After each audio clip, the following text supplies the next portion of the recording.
ආයිබෝන් කියලා පිළිගන්න ඔයාලා හැමෝම අදත් අපි කතා කරන්නේ ගිනිපිග් සුරතලුන් ගැන. අද මාතෘකාව මෙයාලගේ ආහාර. ඉතින් මෙයාලගේ ආහාර ගැන ගත්තාම අපි ගොඩාක්ම සැලකිලිමත් වෙන්න ඕනේ මෙයාලට ලබා දෙන ආහාර පිළිබඳව. ඉතින් අද අපි කතා කරමු මෙයාලට දෙන්න හොඳ කෑම මොනවද සහ දෙන්න හොඳ නැති කෑම වර්ග මොනවද කියලා.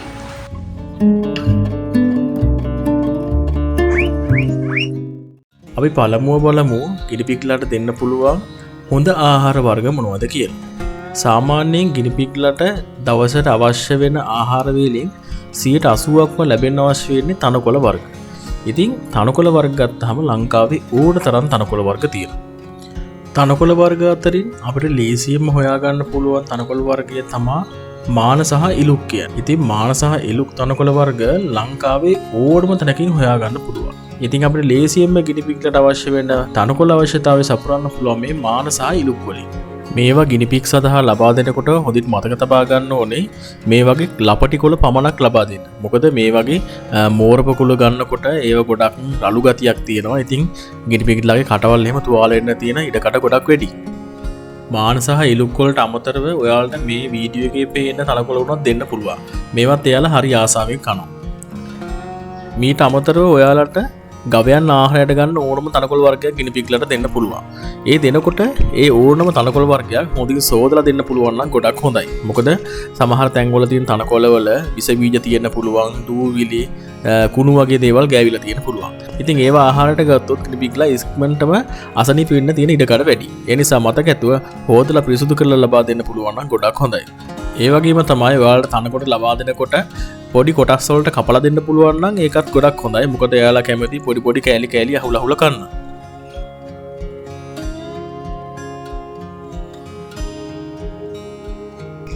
තනකොළ වලට අමතරව ඔයාලට කංකුන් වගේ දෙයක් ලබා දෙන්න පුළුවන්. ඒක විටමින් සහ khනිජ ලවණ ගොඩක් තිබුණත් ඒ වගේ ඔක්සලේට් ප්‍රමාණය ඉහළ මට්ටමක පවතින නිසා විශාල ප්‍රමාණ වලින් එයාලා කෑවොත් මුත්‍රාශය ගල් ඇති වෙන්න ගොඩක් ඉඩකඩ තියෙනවා. ඒ නිසා මේක ප්‍රධාන ආහාර වේලක් වශයෙන් ලබා දෙන්නේ නැතුව සතියකට දෙපාරක් හෝ තුන් පාරක් ලබා දුන්නොත් හොඳටම ප්‍රමාණවත්. ඉතින් ඒ වගේම තමයි ඔයාලට ගිනිපිග් සඳහා මුකුණු වෙන්න උනත් ලබා දෙන්න පුළුවන් හොඳ කොළ පැහැති ආහාරයක් නිසා එයාලා ගොඩක් ආසාවෙන් කනවා. ඉතින් ඒ වගේම තමයි මේකත් අර කංකුන් වගේම තමයි මධ්‍යම ප්‍රමාණයෙන් තමයි අපි මෙයාලට දෙන්න ඕනේ. ඒ කියන්නේ සතියකට දෙපාරක් තුන් පාරක්. මොකද මේ වගේ කැල්සියම් ප්‍රමාණය වැඩි නිසා මුත්‍රාශයේ ගල් ඇති වෙන්න ගොඩක් හේතු වෙනවා. ඒ නිසා මතක ඇතුව මේ වගේ ආහාරයක් ලබා දෙනකොට සතියකට දෙපාරක් තුන් පාරක් පමණක් ලබා දෙන්න මතක තබා ගන්න. ඔයාලට ගිනිපිග් සඳහා කොටුකොළ, තම්පලා වගේ දේවල් උනත් ලබා දෙන්න පුළුවන්. හැබැයි මතක තබා ගන්න ඕන කංකුන් මුගුරු වෙන්න ලබා දෙනවා වගේම මධ්‍යම ප්‍රමාණයෙන් තමයි අපි ලබා දෙන්නේ. සතියකට දෙපාරක් තුන් පාරක් ලබා දුන්නාම හොඳටම ප්‍රමාණවත්. තනකොළ සහ අපි මේ කතා කරපු පලා වර්ග වලට අමතරව දවසේ අනිවාර්යයෙන්ම මෙයාලට ලබා දිය යුතු දෙයක් තමයි වතුර කියන්නේ. ඉතින් වතුර අනිවාර්යයෙන්ම තියෙන්න ඕනේ. ඒක පිරිසිදු වෙන්නත් ඕනේ. ටැප් වතුර වගේ ක්ලෝරින් මිශ්‍ර වතුරක් නැතුව ලිං ජලය වගේ දෙයක් ලබා ගන්න පුළුවන් නම් හරි. හොඳින් පෙරාගත් වතුර ලබා ගන්න පුළුවන් නම් ගොඩක් හොඳයි. ඉතින් වතුර ලබා දෙනකොට ඔයාලට මේ වගේ බොටල් එකක් යූස් කරන්න පුළුවන්. අන්තර්ජාලයේ ඕන තරම් මේ බොටල් විකුණන්න තියෙනවා. මේ බොටල් වලට මෙයාලා හරි කැමති මේවෙන් අවශ්‍ය ප්‍රමාණයට බොන්න පුළුවන් එයාලට. ඉතින් මේ බොටල් එකට අමතරව ඔයාලට මැටි කප් එකක් උනත් වතුර ලබා දෙන්න පුළුවන්. නමුත් තියෙන ගැටලුව තමයි වතුර බොනකොට මෙයාලා කප් එක උඩ නැග්ගොත් ඒක පෙරලෙන්න තියෙන ඉඩකඩ වැඩි. ඒ නිසා මම ඔයාලට නිර්දේශ කරන්නේ මේ වගේ බොටල් එකක් පාවිච්චි කරන්න කියලා. ගිනිපිග් සතුන් සඳහා විටමින් C බහුලව තිබෙන ආහාර ලබා දෙන්න ඕනේ. ඉතින් විටමින් C තියෙන ආහාරයක් විදිහට කහ පාට, කොළ පාට, තැඹිලි පාට, බෙල් පේපර් ලබා දෙන්න පුළුවන්. ඉතින් මේවා අපිට දවස ගාන උනත් දෙන්න පුළුවන්. හැබැයි ලබා දෙනකොට සීමිත ප්‍රමාණයෙන් ලබා දෙන්න. මීට අමතරව ඔයාලට දෛනික වශයෙන් ලබා දෙන්න පුළුවන් මින්ට් කොළ, සැල්දරි කොළ සහ කොත්තමල්ලි කොළ. ඉතින් මේවා ඔයාලට දවස ගානේ ඉතා පොඩි ප්‍රමාණ වලින් ලබා දෙන්න පුළුවන්. සලාද කොළ සහ කැරට් කොළ සතියකට වතාවක් වගේ ලබා දෙන්න පුළුවන් නම් හොඳයි. මෙයාලගේ දෛනික වතුර පරිභෝජනය ගොඩක් අඩු නිසා අපිට මෙයාලට පිපිඤ්ඤා වගේ දෙයක් ලබා දෙන්න පුළුවන්. මොකද පිපිඤ්ඤා වල වතුර ගතිය ගොඩක් වැඩි. ඒ වගේම මෙහි ලොකු පෝෂණ ගුණයක් අඩංගු නැහැ.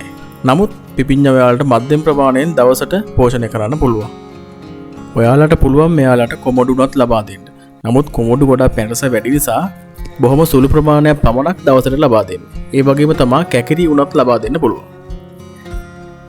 විටමින් C කියන්නේ ගිනිපික් සඳහා ලබා දෙන ආහාරවල අඩංගු වෙන්න ඕන අනිවාර්ය දෙයක්.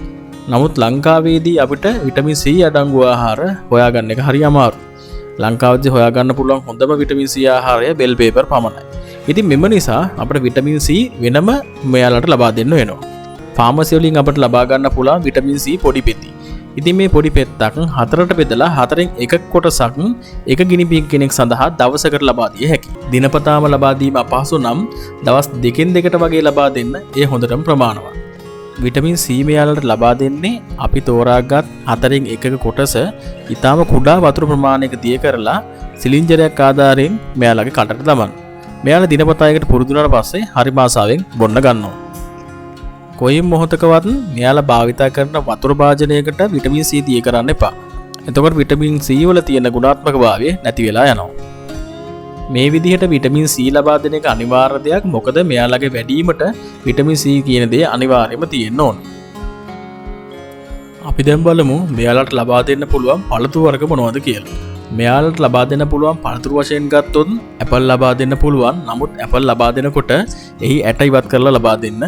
ඒ වගේම ගස් ලබු, කොමඩු, peer, අඹ සහ කෙසෙල් ලබා දෙන්න පුළුවන්.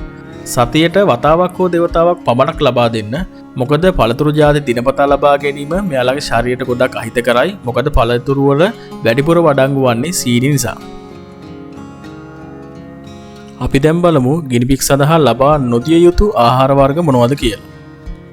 ගිනිපික් සඳහා ලබා නොදිය යුතු ආහාර අතරින් ප්‍රමුඛතාවයක් තියෙන්නේ මිනිසුන් වශයෙන් අපි ලබා ගන්නා ආහාර. ඒ කියන්නේ පිටි, චොකලට්, පැටස ජාති සහ බත්. මේ දේවල් කිසිසේත්ම ගිනිපික්ලට ලබා දෙන්න එපා. ඒ වගේම කෘත්‍රිම වර්ණක හෝ රසකාරක දාපු කිසිම දෙයක් ලබා දෙන්නත් එපා. ඔබගේ ගිනිපික් සුරතලත් මෙවැනි ආහාරයක් ආහාරට ගත්තොත් එයාගේ ආහාර ජීර්ණ පද්ධතිය සම්පූර්ණයෙන් විනාශ වෙන්න පුළුවන්. එම නිසා මේ වගේ ආහාර කිසිසේත්ම එයාලට ලබා නොදීමට වග බලා ගන්න.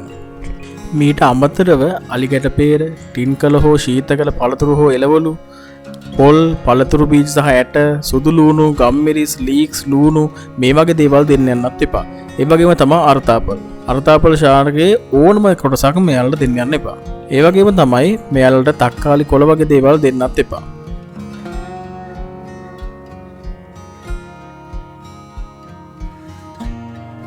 ඉතින් ගිනිපික් කියන්නේ ගොඩාක් සංවේදී සතෙක්.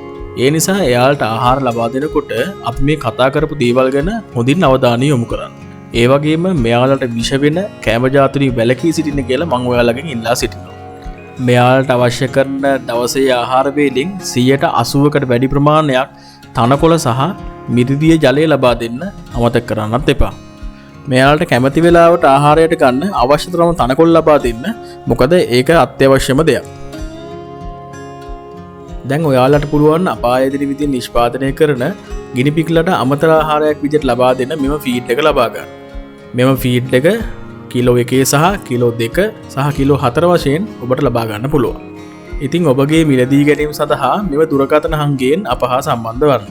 WhatsApp මගින් අප හා සම්බන්ධ වීමටත් මෙම දුරකථන අංකයම භාවිතා කරන්න. අපගේ WhatsApp සමූහය හා එකතු වීමට මම description එකේ යොදා ඇති link එක භාවිතා කරන්න.